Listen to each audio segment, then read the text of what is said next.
Your kids will be saying, "Please 5 more minutes. I can't believe I did that." and, "Look how high I can bounce."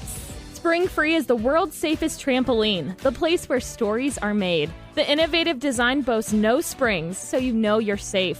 Go ahead and create the greatest stories you'll tell your friends. We're back in stock. Get it while you can. To learn more about the world's safest trampoline, visit springfreetrampoline.com. Mom, come watch us. This podcast is brought to you by the Washington State Department of Health. As we continue to listen, learn, and grow, we are amplifying Black voices and perspectives in an effort to start a new COVID-19 vaccine conversation. We're sharing stories intended to help us navigate this unprecedented time together and to co-create solutions in support of the Black community. Hear these stories at weconsiderwa.org.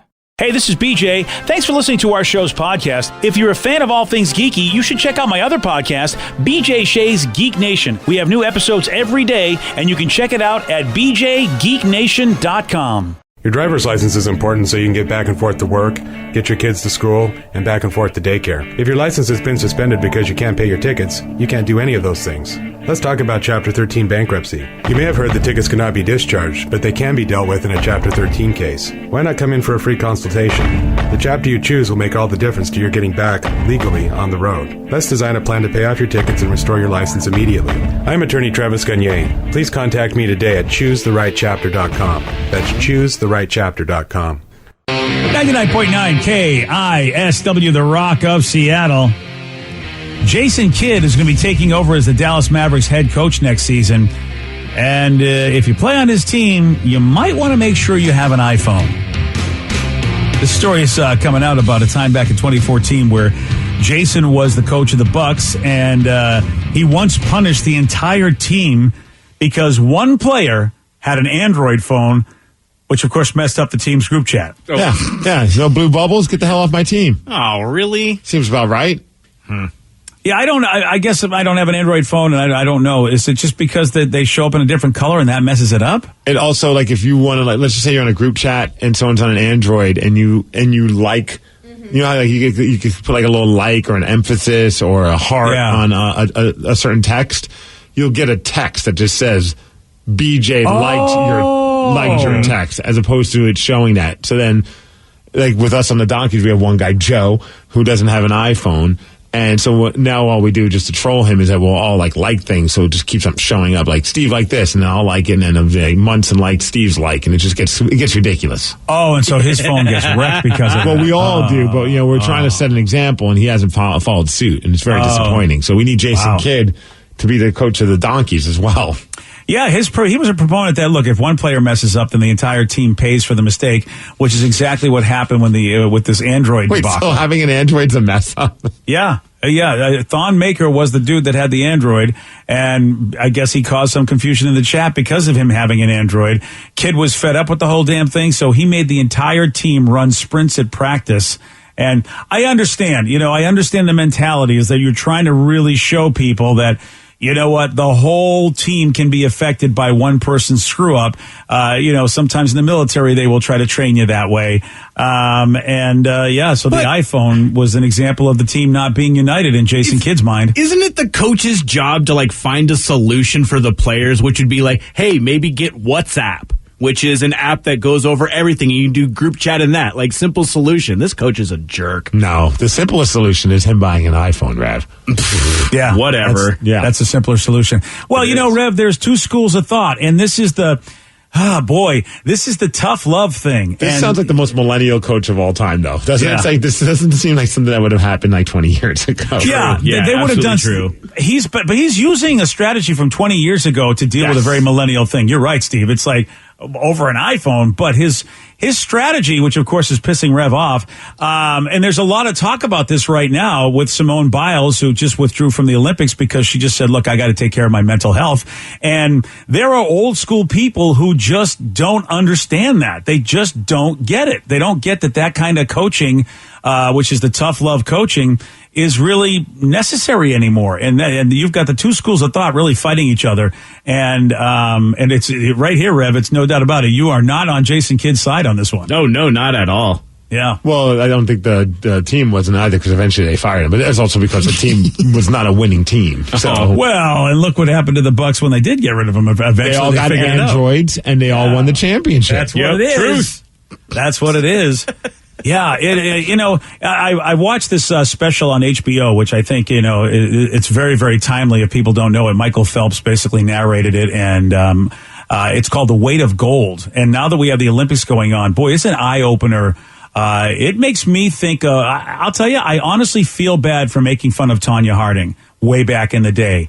Because at the time, we were like, what is going on with this woman who's going to go to these lengths and this farcical way she went to try to win gold.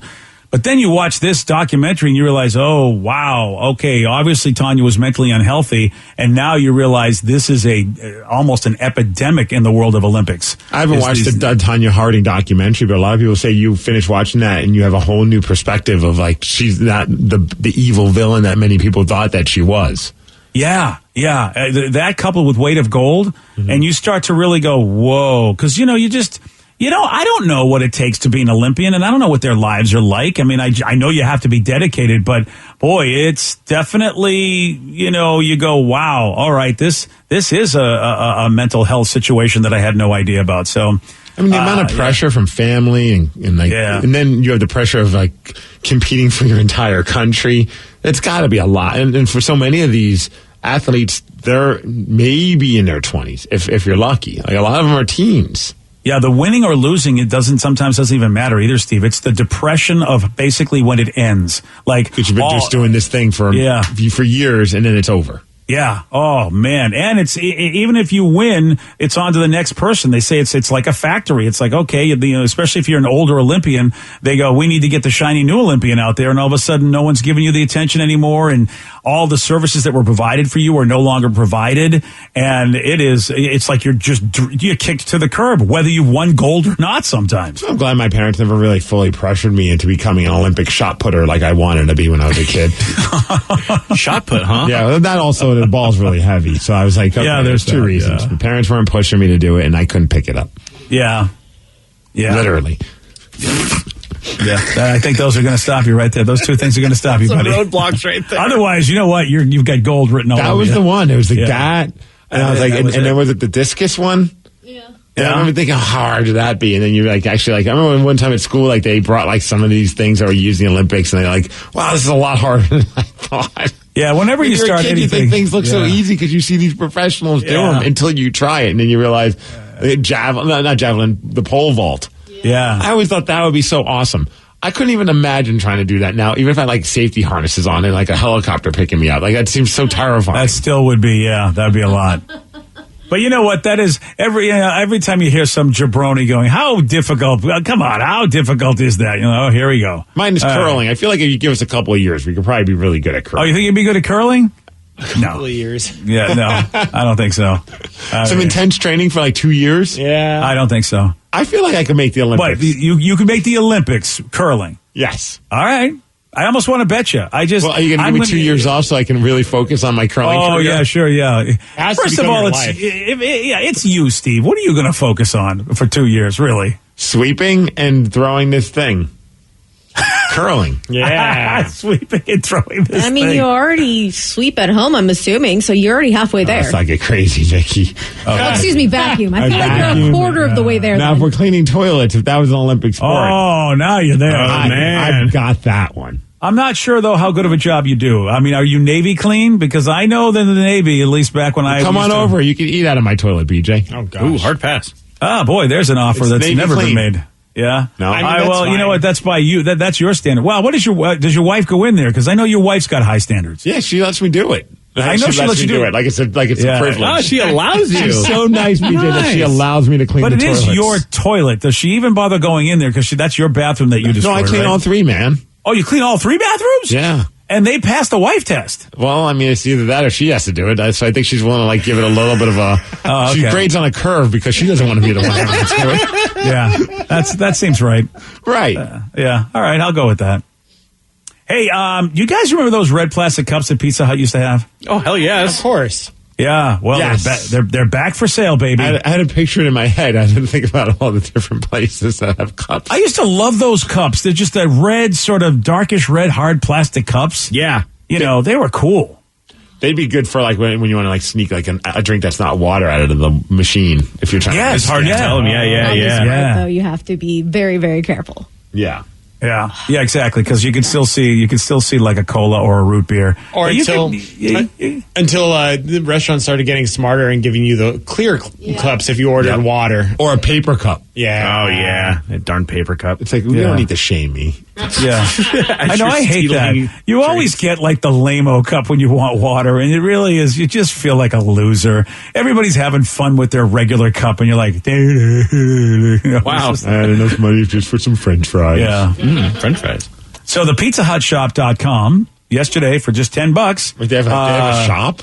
And they were selling these in 4-packs. They immediately sold out. So I don't even have by the time I read this story, I don't even have a chance to get them. But you can sign up for email alerts if you want to get them. You can get a Pizza Hut necklace. Yes. Oh, now I'm telling you, that's what you want. Gold slice of pizza with red pepperoni on it. I need this. Oh, they have a tracksuit. A Oh my tracksuit? God, yes. And they have slides, like the slip-ons, the slippers. Oh, yes. Look at that. I want everything. God, man, Sarah would kill me if I just started walking around the house with a Pizza Hut tracksuit. Well, it's $99.99 for a tracksuit. It's kind of like one of those things like, hey, you dumb enough to buy it, we'll print it. You know what I mean? Now, here's what's really sad. It says it'll make you feel like a million pepperonis. Oh, nice. There were 2 styles of Pizza Hut cup, and I'm now reading that it's not the one that I remember. They had the flat version, but then they had the ridged cups, like they had little ridges on the outside of them. So which one is the one they're making? They're making the flat ones. Oh, whatever. Yeah, I wanted the ridged ones. That's what I remember from way back in the day. You know, for my pleasure. Yes. Yeah. So how much is the necklace now, I want to say? Check that out, because I do want to get... $20 is a little bit more reasonable than $100 for a... I could do that. Well, you guys could go in on a tracksuit, though. If you guys decide, for my birthday, it's coming up. If you just want to, there's what, 6 of you? I mean, you can split up $100 by 6 and make it okay. Oh, so you're just bullying us into buying you a birthday gift now? I'm merely just, throwing hints down. That's all. Just saying, hey, guys, my birthday's coming up and Pizza Hut. If I told you I didn't want it, you'd get it. Just like those stupid turtle shirts. So I should use reverse psychology. Yeah, you should have, but it's too late now. Here's the thing. Shipping is almost $10. For which one? For the necklace. Well, I mean, it's a gold necklace. You want to make sure it's taken care of when it comes in the mail. We're already spending $20 on a pizza necklace. What's 10 more, man? Well, we are spoiled by Prime, though. That's the problem. Amazon is spoiled us. Like, I don't want to pay for shipping, too. Maybe they have a pizza necklace. Can you pick it up at a store? That's not an option, apparently. Oh, see, some stores do that for you. I get where Steve's going. You can just have it dropped off at the store. I would eat the buffet if I was there, too. So that's the point. Why wouldn't they tell you to pick stuff up at the store? You're going to have food when you get there. I'm trying to think of like what other places have like iconic cups. Like I remember like McDonald's, they would do like random cups like you can buy like certain like... Coca-Cola has great glasses. I have a couple of those, and I want more. The old sort of shaped like the bottle glasses. Yep, those are pretty awesome. Those are awesome. I still think I have, the limited edition. I think it was Burger King that did the Star Trek when the new movie came out. Oh, and right. They had all the different ones. I still have most of those, I think. One of them might have broke, but those are still cool. Burger King used to really step it up with their cup game. They had really fun merch. Glasses. Yeah. I know, glasses. I know, like legit glasses too. Like nothing, not plastic either with those Star Trek glasses. But I don't know. I used to have them too, Rev. I don't know where they are. Hey, what do you think? Maybe I know where they are. Actually, somebody's not. I've got all of them. Oh, really? All right. What do you think was picked as the top career that sounds cool, but actually sucks? I'll tell you at 8:18 on The Rock. BJ and Migs, mornings on The Rock, 99.9 KISW. Want to create a lifetime of memories this spring? Do you remember the joy of jumping as a child? If only there was a way your own kids could experience that same joy safely.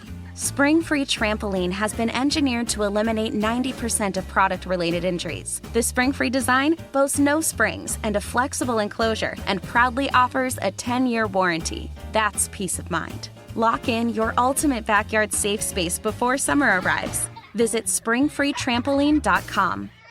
This podcast is brought to you by the Washington State Department of Health. As we continue to listen, learn, and grow, we are amplifying Black voices and perspectives in an effort to start a new COVID-19 vaccine conversation. We're sharing stories intended to help us navigate this unprecedented time together and to co-create solutions in support of the Black community. Hear these stories at weconsiderwa.org. Imagine if you could sell your home and get paid twice. With Orchard, you can. It's simple. First, Orchard makes you a cash offer on your home. If you accept it, here's your cash. Really? Then Orchard handles the rest. Painting, repairing, listing, and showing your home. And when it sells for more than Orchard paid you for it, you get to keep the profit. Learn how to get paid twice for selling your home. Visit Orchard.com. It's the new way to home. 99.9 KISW, the Rock of Seattle. There's a list of jobs that are going around. People are spreading it virally because they sound like they're really cool jobs. People are like, oh, this would be cool. This would be cool. But then a lot of folks are chiming in who actually work at those jobs saying, yeah, no, these jobs aren't cool. They're not at all what you expect. But one texter was wondering, where does gynecologists go on this list? Ooh. Yeah, I don't think that would be a cool job. No. No, because you're dealing with problems down there. Right. I know. I think that's just like the silly joke of, I had a buddy who was a gynecologist I used to play hockey with, and he had some of the worst jokes, but they would you just don't expect it to come out of like a doctor's mouth. And he's like, he's like, yeah, that gynecologist is a lot like being like a pizza delivery driver. And we're like, why? He's like, you can smell it, but you can't eat it. And I'm like, what the hell are you talking about? Wow. And we're like, all of us are in the locker room like, wow, this guy is out of his mind. I hope you don't drop those jokes while you have a patient. I kind of hope he does. Wow. Yeah, that would be, I think that's right. He would be the best doctor ever. Oh, man. Yeah, boy. And that's the one you can share. I would love to hear some of the ones that you can't share. And every time he had a new one. It was like the dad joke gynecologist guy. Yeah, I actually kind of like that. I don't know whatever happened to him. Probably doesn't have the job anymore. He got lost in his work. He's probably working as a pizza delivery driver now. Yeah, that's what he's doing. Well, one of the jobs that people thought would be a cool job would be a video game developer or anything in film. And people thought, oh, yeah, those would be great jobs. And it turns out they're not. Dude, I have so many friends that work in the video game industry, and they love it because of the fact that they love video games. They love the art of it and making those things, but they also just talk about how much of a drain it just sucks the life out of them sometimes. It's like the high of highs and the low of lows. Yeah. I mean, like stuff like Soylent, which is the protein drink sort of thing, like it's a meal replacement. It was made by game devs so they wouldn't have to take time out of work to eat. It was just one of those things, like, it's the crunch with that and the fact that they have those super, super long hours. And it's getting a little bit better now, but it's still pretty bad. Yeah, I've got friends, and you hear stories like, well, I can't make it this weekend because exactly that reason, Rev. Crunch, yeah. And I only spent a blip of time in the world of film. I worked at a film company as an intern when I first got out of college in New York, in Manhattan. And it was the worst experience of my life. I hated every second of it. Like, the guy who ran it was an awesome dude. He was like, he used to be like the documentarian for the Beach Boys, and him and I would grab lunch. He was like as cool as could be, but like everyone else that worked underneath him were just like, they would step on you in a heartbeat just to be able to get ahead. And if anything went wrong, they would look for anyone but themselves to blame. And typically, as the intern, you would get the brunt end of it. And so finally I hit a point where I'm like, he offered me a job afterwards, like after it was all said and done, like an internship. And I was just like, no, I'm good, man. Film's not my thing. And I told him why. And he's just like, yeah, there's a lot of crap that's involved with this. Obviously, he's no longer having to deal with that crap because he's the big guy in charge. But, you can only do so much with the people underneath you. He doesn't know what's going on all the time. Yeah, and the people that like in the special effects, the people do all the video and CGI for movies. You hear, man, they don't make a lot of money, and you think some of the cool things we see on the screen, and the people that bring them to you are not doing well. That's just that just is amazing to me. Well, that's not even thinking it like taking into consideration the independent film people too. Like my cousin's doing that in LA, and he just spent like 2 weeks doing like his own movie, and it's like you don't even know if you're going to do it, but he's just trying to build his resume. Yeah, and it's like no money, probably. No money. Yeah, but 14-hour days. Trying to get his cast out. Oh, it's crazy. I remember the writing was on the wall when I first started there, and the PAs were so excited to have me there. Like they're like, "Oh, it's an intern." I'm like, "Wow, this is gonna be." I was not realizing they were excited to have me there because then they could blame all the problems on me. Oh man, or make me do anything that they didn't want to do. Like it was so. Like day one was the greatest day of my life. I was like, I'm gonna be a multi-millionaire filmmaker. Like this is. I'm walking in, instant respect, and then after that, it was just like, let's find all the ways we can crap on this kid. Oh boy. Veterinarian is another job that a lot of people think they would love because, I love animals and to be able to take care of them. But really, when you think about who owns those animals and having to deal with them. And the fact that you're trying to help these animals, but they don't know that. And they're almost always freaking out some way. And the owners sometimes aren't necessarily the best when it comes to dealing with. I have a few friends that are vets and they just have some horror stories of just how they're treated. Like in addition, but you do it because you love animals, and then more often than not, though, you're dealing with sick animals, and there's a massive high rates of depression for people that work in that industry. Oh, sure. Think about it. Every day is Marley and me. Mm-hmm. Oh, yeah. Well, yikes! Yeah. No, thank you. Yeah, I mean, you're right. Oh, but yeah. Also, if people thought they would be good to be a nurse, and I would say that it used to be, man, but now the way, it is, and ER nurses especially, they're saying that the level of horror, negativity, mental exhaustion is just, people have no idea. Plus, the nurses are so overworked. And a lot of times the doctors don't have any good bedside manner because, a lot of doctors, to be really good at what they do, I feel like they have to be socially awkward or almost on the spectrum if you get a really great doctor. It seems, anecdotally, I don't know how many doctors I've talked to that don't seem to be somewhat, at least socially not in tune with being able to just communicate with you, except almost robotically. And a lot of times they have to because they don't want to get too attached. But if they're really a good doctor, you kind of really, they just don't have a good bedside manner. That's my experience. And the nurse used to fill in the gaps like that really well. But of course they're overworked, they're overstressed, so they're not doing a really good job with bedside manner either these days. Yeah, a tough profession. I don't even know what it'd be like. I couldn't even do that. Anytime I've had to go to the hospital, it's just, you're just in a building of miserable people. Not just, not talking about the employees, just everyone's there for a reason that's not positive. No one's yes, going to the hospital, can't wait to say hi to all the cool doctors and nurses.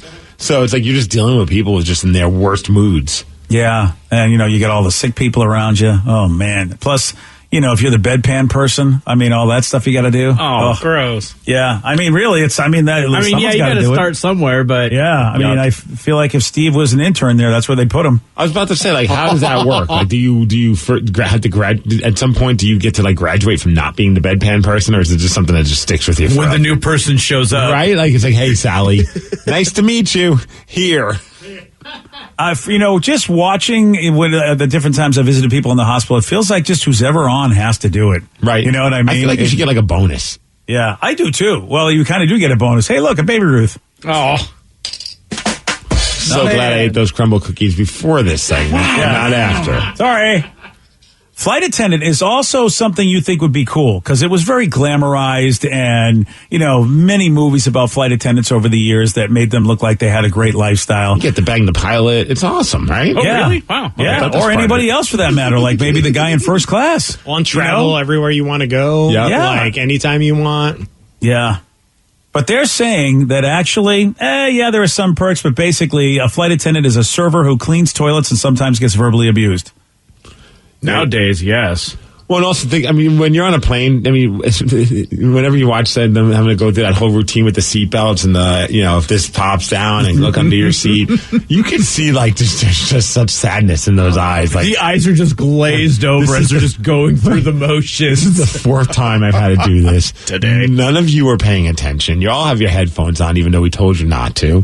Yeah. It's just one of those kind of things. That's why I liked Virgin, because they had that music video that did it, and nobody else, the flight attendants just said, watch the video, please. And it was nice. It was fun. Yeah, that one's fun until you fly Virgin a couple times, and then you see the same exact video every time, and you're like, can you just do the real version again? Yeah, I started hating that. I got it stuck in my head. I was jamming to it, man. I liked it.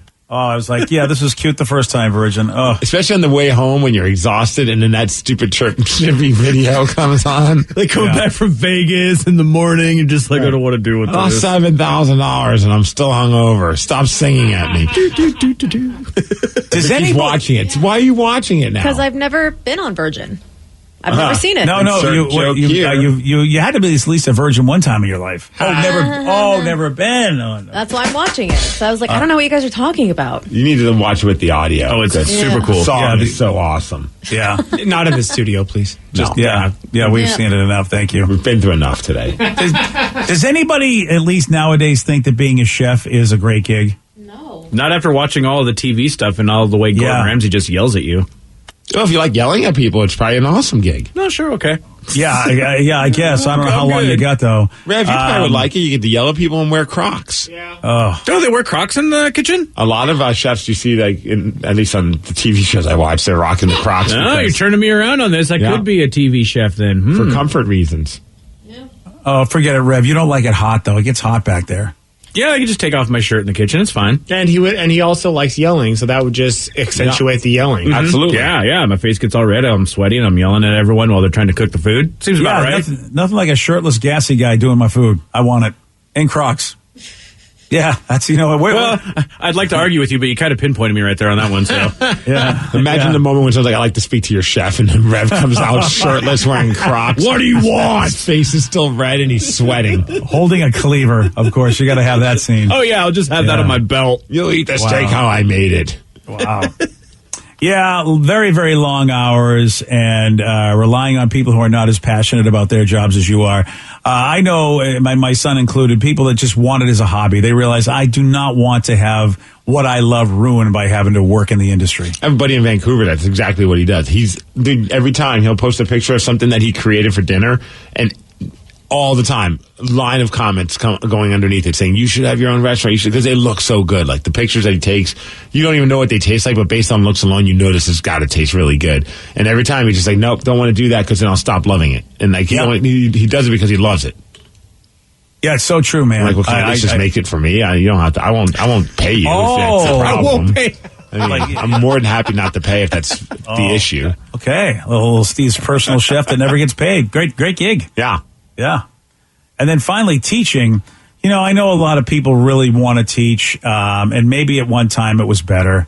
But man, there's just, you have so much against you being a teacher. You got the parents, low pay, lack of resources, lots of after-hour work, and man, and sometimes the kids' routines just don't give a damn, depending upon the parental situation or just whatever. I'm trying to think of what age. If I was going to be a teacher, what age would I want? I think I'd be like kindergarten or first grade, and that's it. That is my cutoff. They seem sweet at that point. I thought that because I was going to do teaching when I was in college for like a year, and I was like, no, I'd just be terrible. That being said, it was like I wanted to do like kindergarten, and I was like, the problem is I'm such a pushover that they're just going to walk all over me as a teacher. Like, you know what I mean? It was just like if a 5-year-old came up to me and was like, I don't want to do this, I'd be like, okay, don't do it then. You don't have to do it. Just sit in the corner and suck your thumb. It's totally fine. I'm totally fine at See, at least for me, I feel like I would be less annoyed. I mean, it would be very stressful. I know that. But, and then as far as when it comes to intelligence, I feel like I'm on that level. Like, I don't need to worry about like fractions and Dude, stuff. I don't know. Some of those kindergarten classes, like when Tatum goes to kindergarten, like there was some word problems that I was like, I don't know what's happening. And word problems in kindergarten? It's just not like naps anymore. I thought we just colored inside the lines. I'm good at that. I've been practicing. Yeah, they really want these kids to be accelerated, so they're doing a lot more in kindergarten these days. I'm in no rush. We don't have to accelerate things. Too bad, buddy. They don't care what you want. Yeah, right. I feel like I'm the only one here who would actually want to teach high school. No. I definitely would. No. I had a teacher, Miss Lewis, who was so, like, she just talked to us like we were adults. Like, she was no nonsense. There was no walking all over her. She would call you out on your crap, and we all respected her for it. And that's what I loved about her. And everyone, like, doesn't matter if they were a jock, the popular kid, unpopular kid, we all loved her because she was just like that. And I feel like I would try to do that too. What was the class that she was teaching? I think like a world, like social studies kind of a thing, like what was going on in the world today. Wow. Yeah, there's no chance. I have utmost respect for anyone who wants to teach a teenager.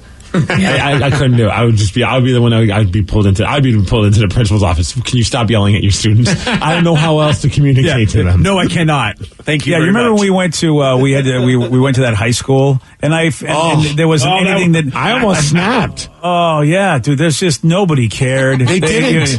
And I felt so old. I really thought, I'll be fine, whatever. No. But then you see all these young faces who look at you like you're lame. It's like, you know what? I've accomplished something in my life. Give me a little bit of attention. Nope. Nothing. And that was just Joey and Sarah who were looking at you like that. I can't even imagine the high schoolers. Yeah, the rest of them, they were all. Yeah, it was horrible. A horrible, horrible moment. You go into it thinking, they'll be impressed. No, not even in the least bit. Then no matter how hard you try. The only good thing that comes of us is that we're getting them to be away from whatever class they were supposed to be in. Mm-hmm. Like, that's the only benefit of us being there. That's the only reason why they were there to watch us. It's probably until they got out of a class. Yeah, we didn't even have to say anything. I mean, we really did. It didn't matter what we said. We didn't have to stress out. Yeah, like you said, Steve, we just got them out of class. That's it. Yeah. I think only one person had questions. His questions weren't even really about what we were doing, but he just was asking questions for the sake of asking questions. Yeah. And they were the kind of questions where you think he's like, hey, I dare you to ask that. Yeah. He didn't really care what our answer was. It was more of like ask that guy, ask that bald guy what he thinks is funny. Yeah. That's right. One of them asked BJ to tell him a joke. Yeah. Hey, BJ, tell us a joke, funny man. Yeah, funny man. He raised his hand. He's like, BJ, you said that you were once a comic. And he was like, oh, yeah, definitely. Well, yeah, once was a comic. And he goes, can you tell us a joke? So what'd you tell him, BJ? Oh, honest to God, I wanted to say something that was not going to be school friendly. But it's like, what do you think? I'm your trained monkey? Get out of here, kid. You know what? People pay me to talk. Get out of here, kid. People pay me. I got a joke for you. What happens when your mom and your dad have sex and make a child? That's you stupid idiot. Wow. That's a good joke, Steve. You should have told that for me. Yeah. Knock, knock. Yeah. Should have told that one for me, Steve. Little bastard kid. Who's there? Go after yourself. Go after yourself. Who? You idiot. Yeah. There's two of them right there. Great ones. Those are two good jokes. Yeah. I'm going to have to remember both of those next time a group of high schoolers ask me a question. I'll write them down for you. I'll hand you a note. Yeah. BJ, just say knock, knock. Yeah, here we go. Here we go. Yesterday, Steve, he did get this one wrong. Laurie Metcalf played which character on the show Roseanne? Laurie. No. Aunt Becky. No. Aunt. No. Good old Aunt. Aunt Jackie was who you were thinking of, Steve. Jackie. You want a shot at beating Steve? You got it. 206-421-ROCK. We're going to play Beat Migs at 8:50 on The Rock. Today's podcast was brought to you by Travis Gagne, bankruptcy attorney. Here's another question from a listener. If I can't afford to pay my bills, how am I going to afford attorneys and bankruptcy fees? You know, one of the things people ask me all the time as a bankruptcy lawyer is that how am I going to pay all these fees and costs because I'm here because I can't afford to pay my bills? And of course, we understand that. I mean, being in the bankruptcy field. But you know, one of the things to remember is that if you decide, once you make the decision to file bankruptcy, you can stop paying on all of the creditors that are going to be included in the bankruptcy, and those are the funds that you can use that you have been paying your creditors to pay your attorney fees and court costs to get your case filed. And once your case is filed, you're not going to have most of those payments anymore. Thanks, Travis. If you have more questions about bankruptcy, you can reach out to Travis anytime at ChooseTheRightChapter.com. That's ChooseTheRightChapter.com. Thanks for listening.